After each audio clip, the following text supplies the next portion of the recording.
I woke up to the sound of voices outside my hospital room. It took me a moment to realize where I was. The faint beep of the monitor, the antiseptic smell, the distant squeak of nurses' shoes on tile floors. My chest still ached from the previous night's episode, but I was alert. Then I heard my son's voice. He wasn't whispering, he wasn't grieving. He was talking with the charge nurse, his tone clipped and businesslike, like he was haggling over car repairs. "Look, just keep it basic," he said. "No need for all these expensive tests. He's 81. He's not going to be around that much longer anyway. Cheapest treatment plan is fine. Whatever his insurance covers, nothing extra." The nurse hesitated. "Sir, your father—" He cut her off. "You heard me. No heroic measures. Do what you do for any charity case. Don't waste money running up bills." I lay there, frozen, staring at the ceiling. I wanted to sit up, throw off the blanket, and tell him exactly who he was talking about. Not just his father, but the man who had once run this entire hospital.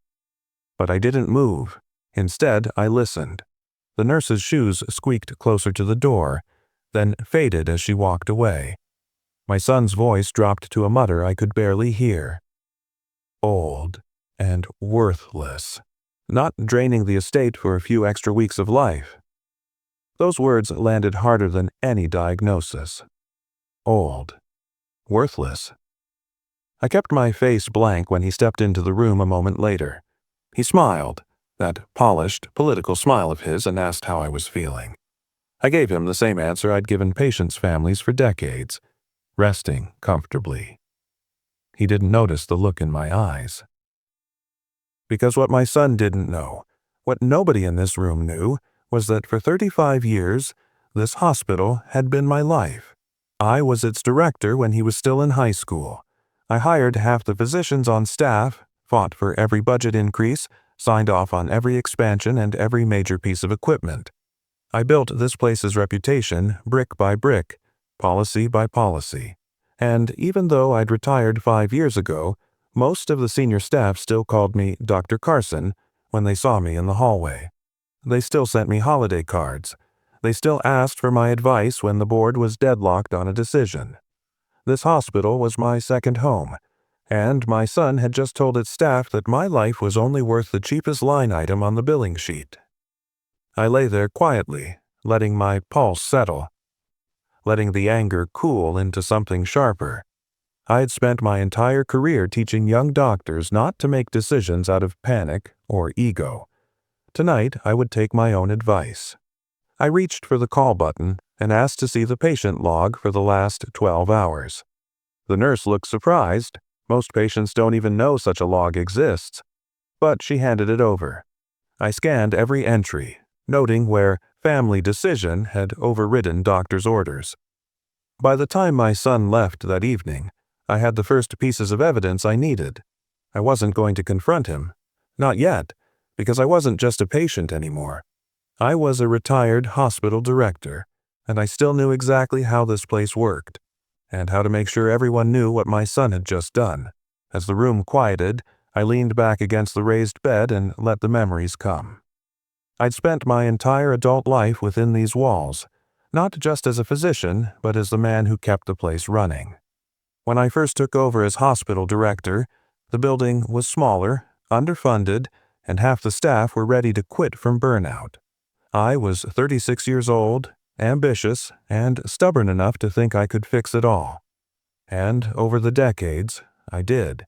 I stayed late reviewing budgets line by line to make sure we could afford the newest imaging machines. I fought the county board to expand the ER when opioid overdoses began overwhelming our intake numbers. I pushed for training programs so nurses wouldn't leave for the private sector. The work nearly broke me some years, but I believed in it because I believed in people. Patients, staff, even strangers who would never know my name but would live because of a decision I made in a boardroom. I wasn't perfect, but I built a place where people were treated like human beings, not billing codes. That was my legacy. And that's why tonight's betrayal was more than a son being ungrateful. It was a violation of everything I stood for. I thought about my son, my only child, and how I'd tried to raise him with the same values I'd carried through my career. After my wife passed away a decade ago, it was just the two of us. I made sure he never wanted for anything. I paid for his college, even when he changed majors 3 times. When he struggled to keep a job in his 20s, I helped him get back on his feet. I co-signed the mortgage on his first house, gave him my late wife's car when his broke down, and wrote more checks than I could count just to keep him afloat. I did it because I thought he'd grow into a man who would one day stand at my bedside and fight for me like I fought for him. Instead, he stood outside my room and told the staff my life wasn't worth the cost of care. The sting of that cut deeper because of what this hospital had meant to me personally. I met my wife here. She was a nurse on the surgical floor, and I was a young attending doctor who kept accidentally bumping into her in the cafeteria.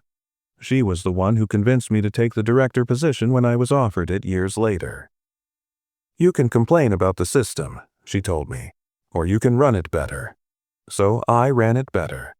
I still remember the day we opened the new ICU wing. We stood together on the mezzanine and watched the first patients being wheeled into their rooms, and she squeezed my hand and whispered, "You did this. You gave these people a fighting chance."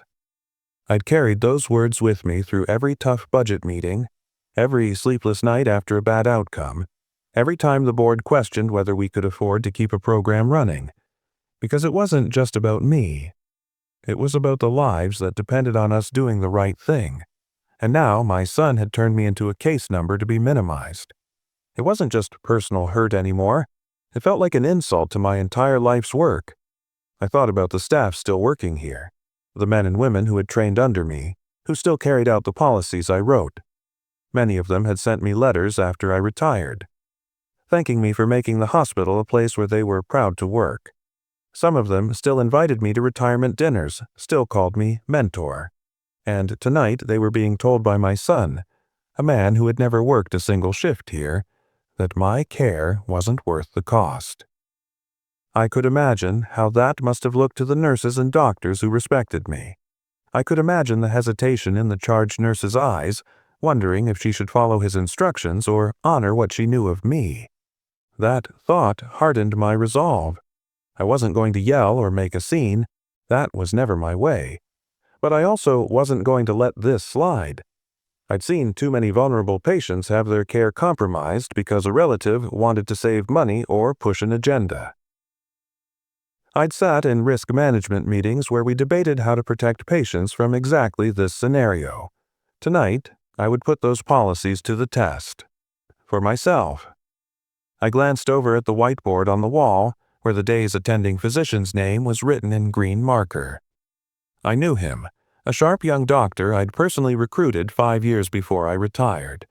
If I called him in the morning, he'd come. He'd take one look at me, remember who I was, and he'd help me build a case file so airtight that no administrator, no insurance rep, and certainly no self-serving son could argue against it. I closed my eyes, not from exhaustion, but from clarity.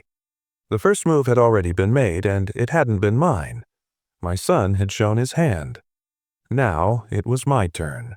Lying there in the dim light of the hospital room, I realized this night wasn't the first warning I'd had about my son's priorities. If I was honest, the signs had been there for years. I'd just refused to see them. It started small, almost harmless. After my wife died, my son became protective in ways that seemed caring at first. He encouraged me to sell the house and move somewhere easier to manage. He said it was for my comfort, but I could see the way his eyes lingered on the property whenever we pulled into the driveway. It was the house where he grew up, the house his mother decorated room by room, and I knew exactly how much it was worth because I'd paid off every last cent myself. When I hesitated, he brought it up again and again. "Dad, the market's good. You could cash out now and put the money somewhere safe." Somewhere safe always meant somewhere he could see it. He'd drop hints about how much easier things would be if he didn't have to worry about you living alone in that big place. At the time, I told myself it was concern, not greed. I wanted to believe the best of him. Then came the conversations about inheritance. They always started innocently. Talk about estate planning, power of attorney, living wills. I'd been a hospital administrator long enough to know those things were important, so I didn't think twice about discussing them. But slowly, the questions got sharper. How much is in the retirement accounts? Do you still have that life insurance policy from the hospital? Wouldn't it make sense to put everything in my name now, just in case something happens? I brushed it off, joking that he'd outlive me anyway and inherit everything eventually. But the questions never stopped. When I had a minor fall 2 years ago, he treated it like a crisis. He showed up at my house with brochures for assisted living facilities and told me it was time to be practical. I told him I wasn't ready for that kind of move, that I still cooked my own meals and drove myself wherever I wanted. He frowned like I was being reckless. After that, I started to notice how often he brought up money, always under the banner of planning ahead. If a neighbor's house sold, he'd mention the price and calculate out loud what mine might fetch. If a news story mentioned Medicare costs, he'd sigh and say, "That's why we have to think about this stuff now." Dad. Even holidays started to feel like negotiations. He'd complain about the cost of flights, about how expensive gifts were, about how tight things were at home. I knew his salary, and I knew his expenses. He wasn't poor. He just wanted more. I told myself he was under pressure, that middle age comes with stress and financial worry. I told myself he was just looking out for me. But the truth was staring me in the face now, as bright as the monitor by my bed. Tonight hadn't been about planning or practicality. Tonight, he had stood outside my room and decided my life was worth the cheapest treatment possible. Not what the doctors recommended, not what might give me the best recovery, just the bare minimum. He hadn't even asked me. That was the part that kept me staring at the ceiling long after he left. He hadn't walked into the room, taken my hand, and said, "Dad, I'm worried about you. Let's talk about your care." He had gone straight to the staff and issued instructions like he was ordering from a menu. And if he was willing to do that while I was still alive and alert, what would he have done if I'd been unconscious? What would he have signed away if I hadn't been here to stop him? That thought chilled me more than anything else. Because now I knew this wasn't just a son under stress. This was a man who saw me as a liability to be managed, and I wasn't about to let him manage me out of my own life. Morning light spilled across the hospital floor when I woke again, this time to the sound of a blood pressure cuff inflating around my arm. The night nurse smiled politely, but there was something hurried in her manner, something I hadn't seen before in all my years running this hospital. She disconnected the cuff and reached for the tray on the bedside table. "Your breakfast, Mr. Carson." I glanced at the plate. Plain oatmeal, no fruit, no protein, nothing that matched the cardiac recovery plan I knew by heart. When I asked if this was the new diet order, she hesitated. "It's what was approved." Approved. That was a word I'd heard in budget meetings more than patient rooms. "By whom?" I asked quietly. She didn't meet my eyes. "Family directive," she said, and left before I could ask more. I stared at the plate, not angry, just calculating. My son had made sure my meals were the cheapest option possible. That meant he had been in touch with dietary services, maybe even signed an order. And if he had gone that far, what else had he tampered with? By mid-morning, I had my answer. The day shift nurse came in with my meds. I always checked labels, habit from decades of auditing hospital processes, and what I saw made my stomach tighten. My beta blocker dosage had been cut in half. "Was this change ordered by Dr. Patel?" I asked, naming the attending physician. The nurse blinked. "It says here the change was requested by next of kin." Requested. Another polite word for overridden. "Would you page Dr. Patel for me, please?" I asked, my voice steady. While I waited, I pulled the chart closer and began flipping through the pages. I knew where to look. The family communication notes, the pharmacy authorizations, the meal plan forms. Every single one carried the same note in the margin. Family request, minimize cost of care. When Patel walked in, he looked surprised to see me upright and alert. "Yeah, morning, Dr. Carson. How are you feeling?" I pointed at the chart. "Better than you'll feel if we keep this dosage. Who authorized this change?" He frowned, scanning the paperwork.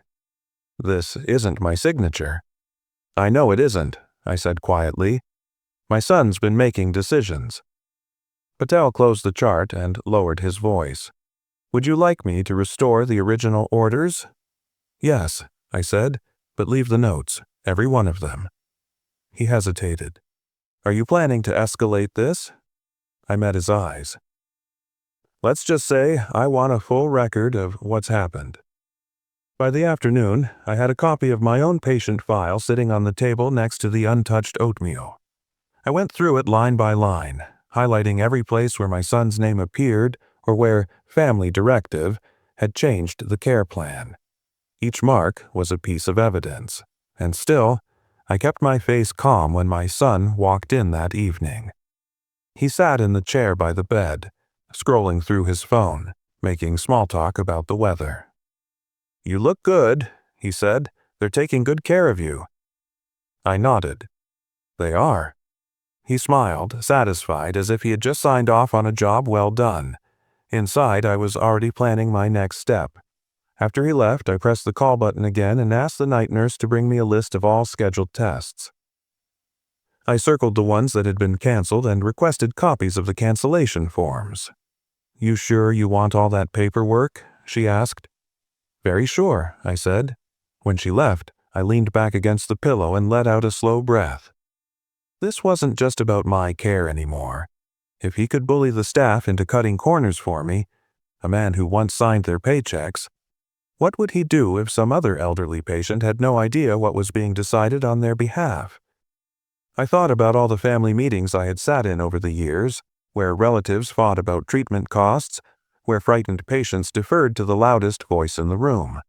I'd always told my staff to advocate for the patient's best interest, even if it meant conflict. Now, I was the patient, and my own son was the one cutting corners. By the time the hospital quieted for the night, I had a folder thick with documents and a plan forming in my mind. Tomorrow, I would call one of my former colleagues, someone still high enough in administration to make sure these notes didn't disappear into a shred bin. I wasn't angry anymore. I was focused, because now I had what I needed: proof, procedure, and the quiet authority that had once run this hospital. And if my son thought this was going to end with me quietly accepting the cheapest treatment, he was about to learn exactly who he was dealing with. When dawn broke, I had made up my mind. I wasn't going to confront my son in anger. Not here, not now. The old administrator in me knew that anger clouds judgment, and I wasn't about to give him the satisfaction of seeing me lose control. Instead, I would do what I had done my whole career: document, prepare, and act with precision. I asked the morning nurse for a fresh copy of my patient chart and placed it on the rolling table in front of me. Every page was marked with evidence: canceled tests, changed medication dosages, family overrides. I organized them by date and stapled them into a neat packet. It wasn't just a collection of medical records anymore. It was a timeline of my son's decisions, each one a piece of proof that he had put cost above care. When the attending physician came in on rounds, I thanked him for restoring my orders and asked if he would initial each change for the record. He gave me a long look, the kind reserved for someone who understands exactly what they're doing, and signed them one by one. That was my first quiet victory. When my son arrived later that morning, I didn't let on that anything had changed. I smiled, asked about his work, nodded in all the right places. He seemed relieved that I wasn't asking questions, that I wasn't suspicious. He even joked about how efficient the hospital seemed to be this week. I let him think he had won. But the moment he left, I picked up the room phone and called the one person I knew would understand: Margaret, the hospital's chief of nursing and one of my most trusted former colleagues. "Margaret," I said, keeping my voice low, "I need a favor." Quietly. There was a pause, then the warmth of recognition. "Of course, Dr. Carson. What's going on?" I told her everything, The hallway conversation, the canceled tests, the cheapened meals, the medication changes. I heard her sharp intake of breath on the other end. "That's against protocol," she said flatly. "Family can't override medically necessary care." "They did," I said, "and I have the paperwork to prove it." "Do you want me to open a case file?" she asked. "Not yet," I said. "Right now, I just want you to make sure every interaction is documented. Time, date, staff name. If anyone tries to alter the chart or remove those notes, I want to know immediately." "You'll have it," she promised. When I hung up, I felt a calm settle over me that I hadn't felt since the night of my heart episode. The first piece of my plan was in motion, and now I had an ally watching the process from the inside. That night, I sat by the window as the hospital grew quiet. The lights dimmed in the hallway, and the hum of machines became the only sound. I wasn't just a patient anymore. I was preparing a case, step by step, as carefully as I had once prepared for board presentations and accreditation audits. And when the moment came to confront my son, I wouldn't raise my voice. I wouldn't need to, because by then the entire hospital would know exactly what he had done, and every piece of paper would back me up. The next morning, the evidence came to me almost by accident. A young nurse I didn't recognize came into my room during the shift change, carrying a clipboard and a stack of forms. She was still new. I could tell by the way she double-checked every label before speaking, and she looked nervous as she approached my bed. "Mr. Carson," she said softly, "I just need your signature on these treatment confirmations." I reached for the clipboard, but before I could sign, my eyes caught the top sheet. It wasn't a confirmation of treatment. It was a waiver declining a recommended MRI, and in the signature line, just above where my name was printed, was my son's handwriting. I stared at it for a long moment, my pulse suddenly steady and cold. He had signed his name where mine should have been. "This says the patient has refused the test," I said, my voice calm but deliberate. "Did you witness me refuse this test?" The nurse hesitated, clearly uncomfortable. "No, sir. It was placed in your chart during the night shift. I was just told to bring it for final acknowledgement." I set the clipboard aside. "Leave this with me," I said, "and please note that I have not refused any recommended imaging." She nodded quickly, relief flashing across her face, and left. As soon as the door closed, I slid the form out from under the others and laid it flat on the table. My son's signature stared back at me, the same looping C I'd seen on birthday cards, mortgage checks, and every report card I'd signed as a father. Only this time, it was evidence. I pressed the call button and requested the charge nurse. When she arrived, I didn't raise my voice or demand answers. I simply pointed to the form. "Please log this as a potential falsification of patient consent," I said evenly. Her eyes widened. "Do you want risk management notified?" "Yes," I said, "and I want a copy made for my personal file." Within the hour, the hospital's risk management officer came to my room, a man I'd worked with years ago on safety protocols. He shook my hand with a grim expression and reviewed the form carefully. "This is a serious violation," he said, his voice low. "No one, not even a family member, should consign for you unless you are legally incapacitated." "I'm aware," I replied. "That's why I want it documented before anyone has a chance to remove it from the record." He nodded. "We'll secure this in the risk file immediately." "Would you like us to begin an internal inquiry?" "Not yet," I said, my tone calm. "Right now, I just need everything preserved. Every form, every note, every override." As soon as he left, I felt something shift inside me. This was no longer just a suspicion, no longer just a hurtful conversation overheard in a hallway. I had a physical piece of proof, my son's own hand on paper, showing that he had interfered with my care without my consent. I placed the copy of the form into the folder I had started the day before, tucking it behind the highlighted chart notes. The folder was growing heavier by the hour, and so was my resolve. When my son came by later that evening, I kept my tone light, even smiled when he brought me a magazine. He sat in the same chair scrolling through his phone, unaware that the walls were closing in around him. I didn't confront him, not yet, because now I had what I needed to make sure the entire hospital, and eventually the entire family, would see exactly what kind of man he had chosen to become. By the next morning, my folder of evidence had grown thick enough to feel substantial in my hands. The forged signature was on top, followed by pages of chart notes, medication changes, and canceled orders, all tagged with my son's name or marked Family Directive. It was time to stop collecting evidence in isolation. It was time to bring in people I trusted. I waited until the day shift had settled into its rhythm and then asked the nurse to connect me to the Chief of Staff's office. Dr. Reynolds had been one of my last major hires before retirement. A sharp, ethical physician who believed, as I always had, that the patient came first, no matter what. When he answered, his voice carried the same quiet authority I remembered. "Dr. Reynolds," I said, "it's Carson." There was a pause, then a warm chuckle. "Well, I'll be damned. I heard you were on the floor, but I wasn't sure it was true. How are you holding up?" "I'm holding up fine," I said evenly, "but I need to discuss something that isn't fine. Can you come by my room today?" He didn't ask questions, just promised he'd be there within the hour. When he arrived, I handed him the folder without preamble.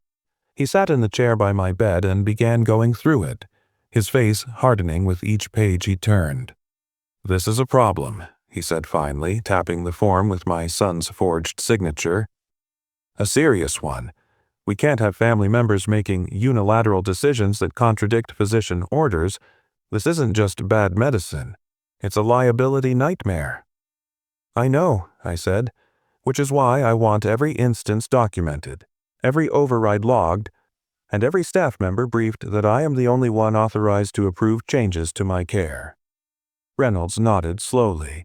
"You want a formal alert placed in your chart?" "Yes," I said, "effective immediately." He pulled out his phone and made the call right there, instructing the administrative desk to flag my file. Within minutes, a red band was added to my chart. "Patient retains full decision-making authority. Family overrides prohibited without direct consent." That was the first real shift of power back into my hands. But I wasn't done. "Margaret's already monitoring staff compliance," I said. "What I need from you is to make sure this doesn't get buried. If there's an internal report, I want it preserved. And if my son tries anything else, I want it escalated to you directly." "You'll have it," Reynolds said. "I'll assign someone from quality assurance to shadow your chart until discharge. That way, nothing slips through the cracks." I thanked him, and for a moment we just sat in silence, two administrators who had been through their share of crises, now facing one together. "Do you want me to confront him?" Reynolds asked quietly. "Not yet," I said. "I want him to think nothing has changed. I want him comfortable enough to keep talking, maybe even to put more in writing. The more rope he gives us, the better." Reynolds gave a grim smile. "Understood." That afternoon, I watched as the hospital quietly adjusted around me. Staff came in with renewed confidence, following the correct protocols, restoring full orders. My meals improved. The medications were returned to their proper dosages. Every nurse who entered the room now double-checked with me directly before making changes. And still, I didn't tell my son. When he arrived that evening, he was relaxed, almost cheerful. He bragged about how he'd streamlined my treatment and joked that I'd thank him when the bill came. I nodded and smiled, letting him believe he was still in control. Meanwhile, behind the scenes, my allies were recording everything. Margaret sent me a quiet update before she went off shift, a copy of the internal log showing every directive my son had given since I'd been admitted. It was longer than I expected. Nearly a dozen separate instructions, ranging from diet changes to canceled consults. I slid the new pages into my folder and closed it with care. This wasn't just about punishing him anymore. This was about protecting myself. And by extension, protecting every other patient whose life might depend on a hospital staff willing to push back against bad family decisions. The plan was no longer just forming. It was in motion. I turned off the light and let the room go dark. My son thought he was cutting costs. What he didn't realize was that with every form he signed, every directive he gave, he was building the very case that would remove him from having any say in my future at all. And soon he would find out that the man lying quietly in the hospital bed wasn't just his father. He was the retired director of this hospital, and the entire staff still reported to me. The next 2 days turned into a master class in quiet observation. With Reynolds' red band alert in place and Margaret's watchful eye on every shift, the hospital had become my silent ally. Each time a nurse came into my room, they now read every order aloud for my confirmation. Each test was explained, each medication cross-checked, and every interaction logged with a precision that would have made any accreditation board proud. I could feel the shift in the air, not just around me, but in the way the staff carried themselves. The whispers outside my room faded, replaced by the crisp, professional tone I remembered from my best years as director. The machine was running smoothly again, and I was no longer just a patient. I was a case under observation, one that would set a precedent if needed. Meanwhile, my son kept coming by. Oblivious to the quiet storm gathering around him, he would stand at the foot of the bed, phone in hand, bragging about how he had taken care of everything and how efficient the care had become. He even complained once that the nurses seemed too attentive now, and that it felt like they were wasting resources. I said nothing, only smiled politely and thanked him for visiting. What he didn't know was that every word he spoke in my room was now witnessed, not just by me, but often by a nurse or tech quietly taking notes. At my request, Reynolds had authorized staff to document any statement from family members that related to care decisions. By the end of the second day, there were 4 separate entries under his name, each one recording a comment about limiting tests, skipping consults, or cutting back on medication. The evidence was building, piece by piece, into something undeniable. On the 3rd morning, I received an internal report from risk management summarizing the situation so far. It included copies of every override request, the forged MRI refusal form, and the running log of staff observations. Reading through it, I felt a strange mixture of sadness and relief. Sadness that my son had gone this far, and relief that I had the proof to protect myself, and perhaps protect others in the future. When Reynolds stopped by that afternoon, I handed him the report and asked if it had been backed up in the hospital's secure system. He nodded. Encrypted and archived. Even if someone tried to tamper with the file, we'd know. Good, I said, because we may need this for more than just internal purposes. He gave me a measured look. You're preparing for a formal hearing? Not just yet, I said, but I want every step ready to present. To the ethics board if necessary, maybe even to a judge. That night, my son came in looking confident, as if everything was finally under control. He sat down, crossed his legs, and told me he'd talk to billing to make sure I wouldn't bleed money on unnecessary procedures. I nodded slowly. I appreciate you looking out for me, I said, my voice steady. He smiled, not realizing the trap he was walking into. That one sentence, confirming he had spoken to billing, was now logged in the presence of a nurse, who noted it in the chart before the end of her shift. By the time he left, my folder was nearly an inch thick, a complete chronicle of everything he had done since my admission. It was no longer just my word against his. It was policy, paperwork, and procedure stacked neatly in my favor. The next step wasn't going to be quiet, because once the evidence was complete, the time for strategic silence would end, and I would finally show my son and everyone else who still held authority in this hospital. On the 4th morning, I knew the time had come. The evidence was complete, the record airtight, and my strength had returned enough that I could sit upright without the monitor alarming. It was time to stop being just a patient. I asked the charge nurse to arrange a care plan meeting for the afternoon, the kind we used to hold for complex cases where family, physicians, and administrators all sat together to make sure everyone was aligned. She looked at me with a flicker of recognition and nodded. Within an hour, a conference room was reserved. At 2 o'clock sharp, the meeting began. Dr. Reynolds was there, seated at the head of the table, alongside the attending physician, the risk management officer, and Margaret from nursing. The social worker took a seat as well, clipboard in hand, ready to record the minutes. And then my son walked in. He looked a little surprised to see so many people present. "Wow," he said with a half smile. "Didn't know we were having a board meeting." Nobody laughed. I sat at the far end of the table, my folder of documents in front of me.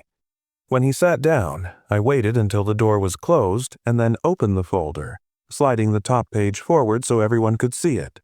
The MRI refusal form with his forged signature.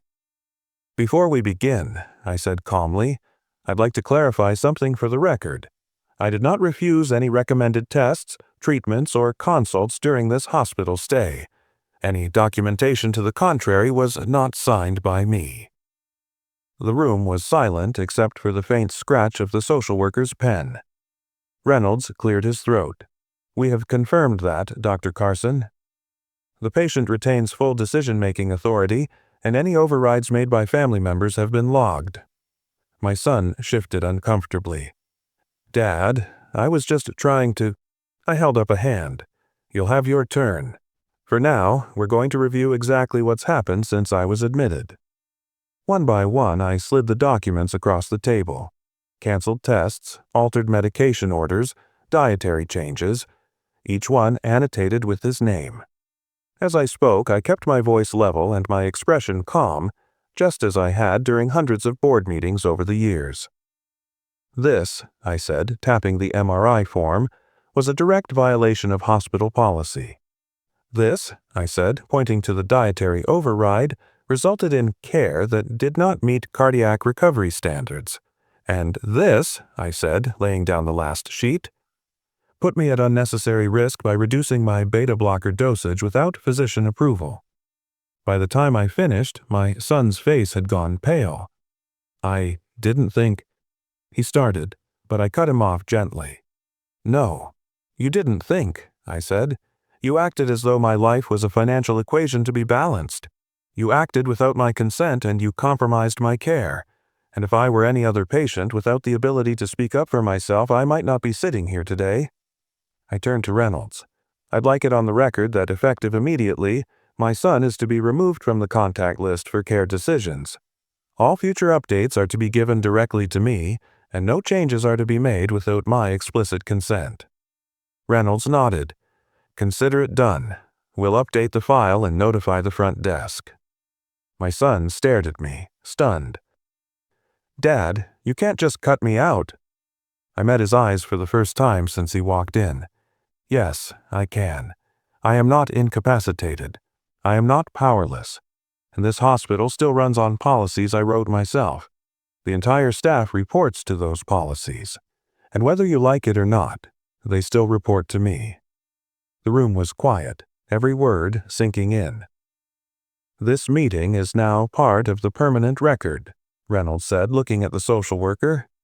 "Copies will be filed with risk management and the patient's chart." I closed the folder, slid it back toward me, and folded my hands. "Thank you," I said to the staff. "That will be all." They filed out one by one, leaving my son and me alone in the conference room. He sat back in his chair, shaken. "I was just trying to save money," he said finally, his voice small. I stood slowly, steady on my feet for the first time since the heart episode. "You were trying to save money at my expense," I said, "and you did it behind my back." He had no answer for that. I walked out of the room without another word, the folder of evidence under my arm. For the first time since I'd been admitted, I felt like myself again. Not just a patient, not just a father, but a man in control. The morning after the meeting, I felt lighter. Not physically, but mentally. The air in my room seemed clearer now that the pretense had been stripped away. My son's control was gone, formally and permanently. But I knew this couldn't end with a single meeting. If I had learned anything in my decades as an administrator, It was that verbal instructions fade, paperwork disappears, and memory becomes selective when money is involved. This needed to be airtight. I called my attorney, a man I had known for years and trusted with my estate planning. When he arrived at the hospital later that day, I handed him the folder, the same folder I had presented to the hospital staff, and told him I wanted immediate action. "Start with revoking medical power of attorney," I said. "My son is to be removed from any decision-making capacity. Effective immediately." He nodded, already pulling out the forms. "You want to designate someone else?" "For now, designate my attorney as proxy until I leave the hospital," I said. "After discharge, I'll name someone I trust outside the family, someone who won't treat my life like a line item on a spreadsheet." Within the hour, the new documents were notarized. Copies were filed with the hospital, scanned into my chart, and sent to my primary care provider. There would be no question, no ambiguity, no chance for my son to slip back into control. But I didn't stop there. "Next," I said, "we update the will. Effective today, my estate distribution is changed. He will not receive unrestricted access. If he wants anything, he will have to meet conditions, and one of those conditions is proving that he can respect me and my decisions while I'm still alive." My attorney raised an eyebrow. "That's going to get his attention." "That's the point," I said flatly. We worked through every document carefully, line by line, tightening protections around my accounts, my property, and my investments. A trust was established to handle my medical expenses independently, beyond my son's reach. If I needed long-term care or specialized treatment, the funds would be there, and no one could interfere. By late afternoon, the paperwork was complete, witnessed, and filed. When the risk management officer stopped by for a follow-up, I handed him a copy of the attorney's letter. "For the hospital's record," I said, "in case my son tries to intervene again." He took it with a solemn nod. "This will be flagged in your chart permanently." The final step was one I hadn't originally planned but now felt was necessary: a formal ethics board submission. With Reynolds's help, I filed a report describing exactly what had happened, complete with dates, forms, and staff testimony. Not to punish my son, but to create a case study, a teaching example for future staff. "We can anonymize the file," Reynolds said, "but the policies will be updated to clarify that no family directive can override medically necessary care without written, informed consent from the patient." "Good," I said. "Then at least something good will come out of this." That night, my son came to visit. He looked nervous, unsure of what reception he would get. "I heard you called your lawyer," he said quietly. "Yes," I replied. "Everything has been updated. You no longer have any authority over my medical care, my finances, or my property." His face fell. "Dad, I was just trying to protect what you've built." "No," I said, my voice calm but firm. "You were trying to protect what you think you're owed. There's a difference." He stood there, speechless. "This isn't about punishing you," I continued. "It's about protecting myself and the values I spent my life teaching. If you want a place in my future, you'll have to earn it, not take it." For once, he had nothing to say. He left quietly, and I watched him go without anger, only resolve. By the time the door closed, I felt the weight lift from my chest. My care was secure, my estate was protected, and the system I had built was stronger for the next patient who might find themselves in the same position. The damage my son had done could never be erased, but now it had been contained, and he would never again have the power to decide whether my life was worth the cost of saving.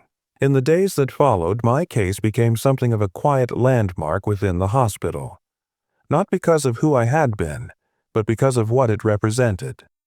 Risk management treated it like a sentinel event, a warning case that would be used to teach others how easily a patient's rights could be undermined if proper safeguards weren't in place. Dr. Reynolds asked me if I would sit for a formal interview before discharge to help them build a training module for staff. I agreed. Sitting there in the conference room, answering their questions, I found myself speaking not as a patient but as the director I had once been. I walked them through every step, from the first overheard conversation to the forged MRI refusal, and emphasized what had made the difference. Alert staff who noticed something was wrong, and administrators willing to act quickly. "This isn't just about me," I said. "It's about every elderly patient who doesn't have the background I do, who doesn't know what to ask for, who doesn't know that their rights don't vanish just because a family member says a few words at the nurse's station." The hospital board moved faster than I expected. Within a week, they issued an updated protocol. Family members could no longer override or refuse recommended care unless the patient was legally incapacitated and documentation was on file. Staff were required to check in with patients directly whenever possible, even if family insisted otherwise. It didn't stop there. A hospital-wide training seminar was scheduled for the following month, focusing on patient autonomy and informed consent. Reynolds asked if I would record a short message for the staff. I agreed, and when the camera was on me, I kept my words simple. Every patient has a voice. Make sure you hear it, even if someone else is speaking louder. When I was finally discharged, it was under full recovery orders, not the cut-rate plan my son had tried to force on me. The nurses on my floor came to see me off, shaking my hand one by one. Some of them had tears in their eyes. "Thank you for speaking up," one of them said. "You probably saved more than just yourself." Her words stayed with me as I was wheeled through the lobby, the same lobby I had walked through 1,000 times as director, and out into the fresh air. For the first time since the heart episode, I felt like I could breathe deeply. At home, my attorney's paperwork was waiting for me.